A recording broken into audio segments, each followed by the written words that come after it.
Vamos a ver todo sobre la escalada de Irán e Israel, la sacudida del dólar, la fiebre por los ETF de Bitcoin, las promesas al riesgo y todo lo que nos puede ofrecer las stablecoins. Sobre todo la fragilidad de la liquidez cripto y la inminente reunión de la Reserva Federal. ¿Puede un misil en el Medio Oriente mover el precio de Bitcoin más que un dato de la Fed?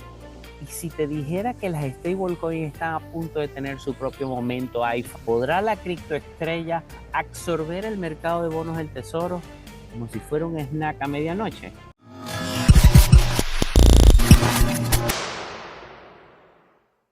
Israel lanza un ataque quirúrgico. Irán responde con docenas de misiles balísticos. El petróleo se dispara un 13% en cuestión de horas. Y Bitcoin, que amenazaba con romper ese máximo histórico del pasado 22 de mayo de 112K, se derrite hasta los $103,000. En menos de lo que canta un gallo, la moneda digital favorita de los maximalistas pierde casi un 4%. Es el déjà vu del pasado octubre del 2024.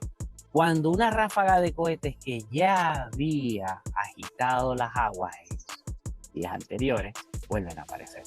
Salvo que esta vez el mundo entero está mejor entrenado para mirar dos veces antes de vender en pánico.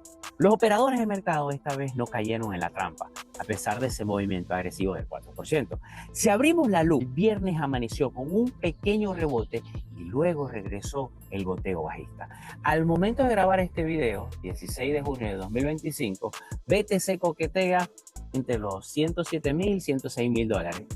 Todavía cercano, muy cercano a ese soporte psicológico de los $100,000, que se ha mostrado ser bastante fuerte y mucho más de lo que pensábamos realmente.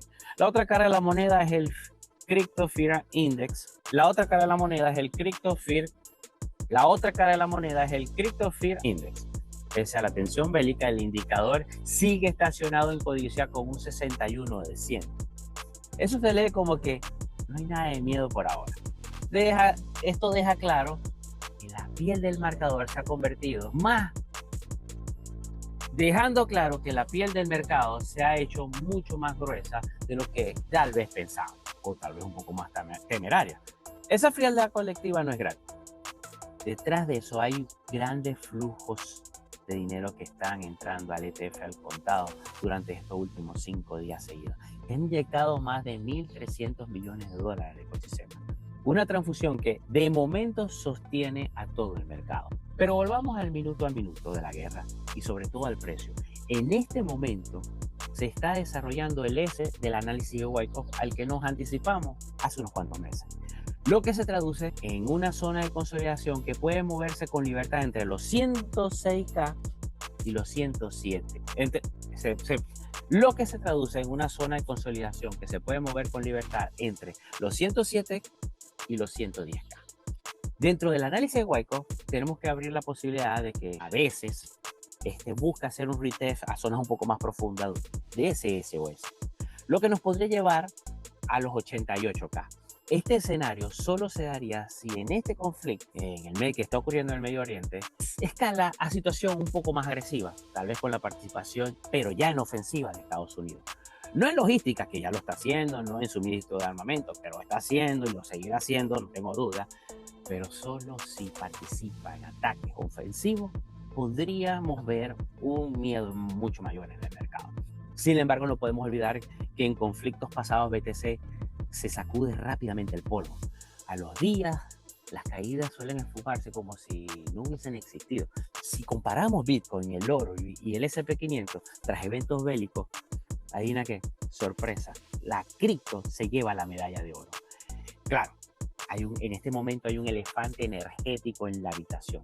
Si Irán cierra el estrecho de Hormuz, que ya se ha escuchado seguramente, ese estrecho donde pasa el 20% del petróleo mundial, y eso llega a ocurrir, eso va a quedar atrapado. Los costos de electricidad y de energía se van a disparar, lo que va a afectar a la minería. Recordemos que el 38% del hash global utiliza gas natural y si se encarece la energía, van a cerrar rings de minería y va a bajar la red, y de esa manera la red pierde músculo y soporte. Y no estamos hablando de solo el precio, estamos hablando del pulso mismo que valida las transacciones y mantiene la red segura. Ese es el talón de Aquiles, que a veces olvidamos cuando nos centramos en las gráficas de TradingView y no en las facturas de luz que llegan a las granjas de minería. Mientras tanto, Wall Street se juega una paradoja. El índice del dólar DXY tocó mínimos en los últimos 3 años. Después del ataque, ese billetito verde despertó un poquito, levemente, se recuperó un 0.4% al respecto. Lo que nos deja claro de que si el conflicto escala, el billetito verde se va a fortalecer y por ende los mercados van a caer, incluyendo el Bitcoin. El oro también coqueteaba los máximos históricos y llegó a romper, que estuvo alrededor de los $3.450. El Brent y el West Texas rebotan con furia. Los bonos del tesoro suben su rendimiento porque nadie quiere pagarle tanto al tío Sam mientras el déficit se come la pancarta electoral de Trump. Pero hay un detalle que pasa algún día. Cuando el DXY rompió por debajo de 100, Bitcoin se movió en la dirección opuesta. Sí, sabemos que hay una geopolítica de por medio hoy, pero mañana siempre reinará la macro, que viene siendo una consecuencia de lo que hoy ocurre políticamente, ¿no? Técnicamente también tenemos el cruce dorado.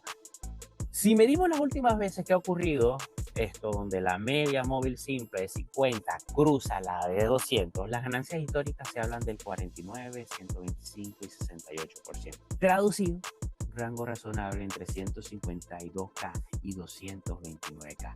Este último dato coincide con el cálculo requerido para balancear la demanda de Bitcoin que hicimos en el video anterior. Si no lo has visto, te invito para que lo veas.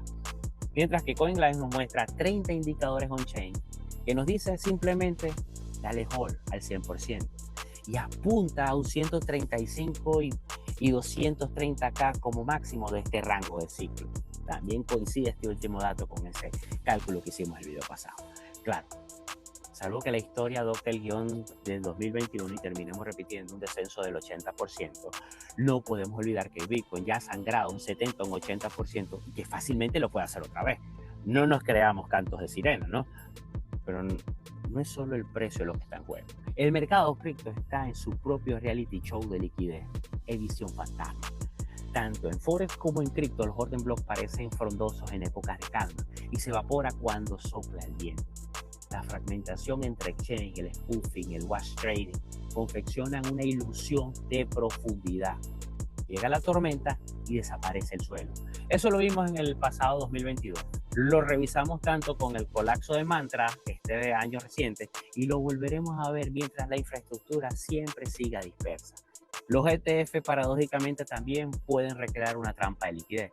Recordemos que son envoltorios líquidos que albergan activos y líquidos, pero la fiesta podría ponerse más interesante si ocurre lo que menciona el CEO de Circle. Él proclama que las stablecoins, bueno, están a punto de vivir su momento iPhone. Imagina Walmart, Amazon, Spotify lanzando stablecoins propias o integrando USDC a su comercio electrónico. Ahora, cualquiera puede programar dinero, sí, así tal cual. Hasta tú si te atreves a desarrollar una, siempre y cuando cumplas las leyes del nuevo marco regulatorio. Algunos analistas disparan números superiores a los 33 billones de dólares en los últimos 12 meses, 20 veces más que PayPal y 3 veces más que Visa. Si las stablecoins se vuelven la puerta de entrada del próximo billón de usuarios, la narrativa de refugio podría migrar de las bóvedas de oro a las carteras digitales cargadas de dólares tokenizados o de oro tokenizado, de hecho que ya existe, pero se puede profundizar. Pero esperen un segundo, el mandamás de Bitcoin suelta otra bomba. Si el oro vale 16 trillones de dólares y el mercado del tesoro ronda los 30 trillones aproximadamente, ¿por qué no pensar que Bitcoin puede absorber esas cifras si la tesis de reserva de valor 2.0 se consolida? Elon Musk destapa que el presupuesto de la administración de Trump será un dolor a largo plazo. Si esto es verdad y no ocurre nada drástico para remediarlo, los rendimientos del bono tesoro de 10 años se mantendrán en alza y los inversores se rascarán la cabeza preguntándose si los bonos del tesoro son el verdadero riesgo sin riesgo. Si no es casualidad que la deuda, y no es casualidad que la deuda de los Estados Unidos ronde los 37 trillones, Cada punto porcentual de subida en los rendimientos hace que las nuevas emisiones quemen más gasolina fiscal. En ese mundo, un activo finito, 21 millones de unidades, gana encanto. Claro, no podemos ignorar a la Fed, que en este momento es tan protagonista como lo que está ocurriendo en el Medio Oriente. Este miércoles 18 de junio se juegan los relatos de tipos. Hay decisión de tipos de interés. Trump presiona por recorte, pero un Brent en $73 y un West Texas sobre los 72 post-ataque ponen nervioso a Powell y compañía. La inflación de energía podría hacer un descargo en la economía. Un déjà vu del 2022. Bueno, pero recordemos que después de eso, a lo que se solventó, comenzaron las bajadas de tipos de interés. Cuidado y si no es una premonición. El mercado espera un dot plot fresco y una señal que no asuste ni a los toros ni a las casas blancas. Si la Fed suena dovish, el dólar podría retomar su senda bajista y darle otra bocanada de oxígeno al rally extremo de Bitcoin. Si suena hawkish, podremos testear esa zona de los 100 y cuidado si se pierde porque ya hablamos de una caída profunda del 88. Así que bueno, amanecerá y veremos. Valoremos también la microeconomía del consumo, las ventas minoristas del 17 de junio, la producción industrial, el IPC europeo y sobre todo el chino. Y todo está bailando alrededor de la misma narrativa. ¿Aterrizaje suave o no? El gasto del consumidor se refría. ¿La Fed tendrá razón para cortar antes de la campaña electoral? Si sigue robusto, la fiesta de riesgo puede descafeinarse. Y así es donde la tesis sobre la correlación inversa del BTC y el DXY vuelve a la escena, como dijo Rayado. Ahora hablemos de la volatilidad, ese viejo fantasma. Los operadores de mercado se preguntan si la montaña rusa que hemos vivido en antaño ya es cosa de novela. Porque como ya hay más liquidez institucional, ETF, fondo de pensión, todo parece cool. Pero no, spoiler, te voy a dar. La volatilidad no se va, solo cambia de forma. Piensa en este escenario. Un lunes los fondos de inversión o los fondos de cobertura se posicionan solo en largo, dando así la profundidad a ese movimiento. Y de repente el jueves deciden rebalancear miles de millones de dólares en el mercado y generan un gap que trae como consecuencia liquidaciones masivas. Sumado a que la integración en los mercados tradicionales implica que ahora un dato de nóminas no agrícolas también puede menear a Bitcoin, tanto como antes lo hacía un tweet de un CEO cripto importante. Si la correlación con el S&P 500 crece, veremos más activo a Bitcoin dentro de los risk-off y risk-off. Y los movimientos probablemente sean calcados. El rugido se va a volver distinto, pero menos intridente. En conclusión, si algo nos enseña estas últimas jornadas es que en medio del estruendo de los drones, de declaraciones incendiarias, la red de bloques sigue latiendo cada 10 minutos.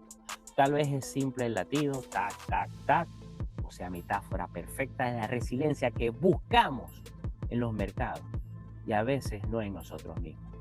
Porque al final, más allá de los gráficos y pronósticos, todos queremos lo mismo.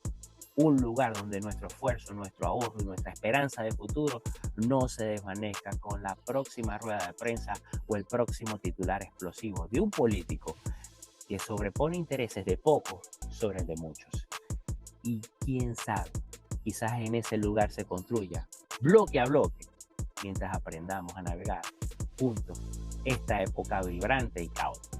Bueno, el análisis técnico no ha cambiado mucho al último que les he mostrado. Seguimos estando aquí calcando al pie de la letra el SOS de una acumulación o reacumulación de huecos, como lo podemos ver aquí.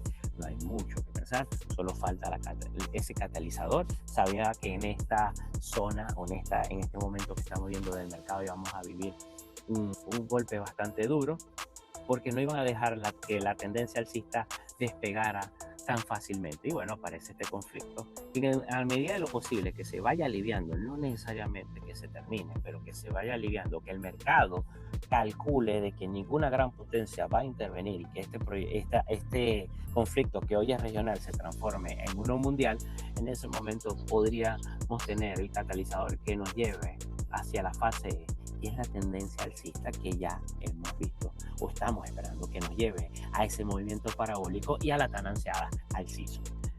Esto se está cumpliendo, es cuestión de tener paciencia. El 18 de junio, que es una de las fechas importantes para nuestro análisis, está a la vuelta de la esquina y bueno, bueno, sí me gusta mojarme, no voy a negarlo, pero podría ser el que nos lleve a ese inicio de la fase.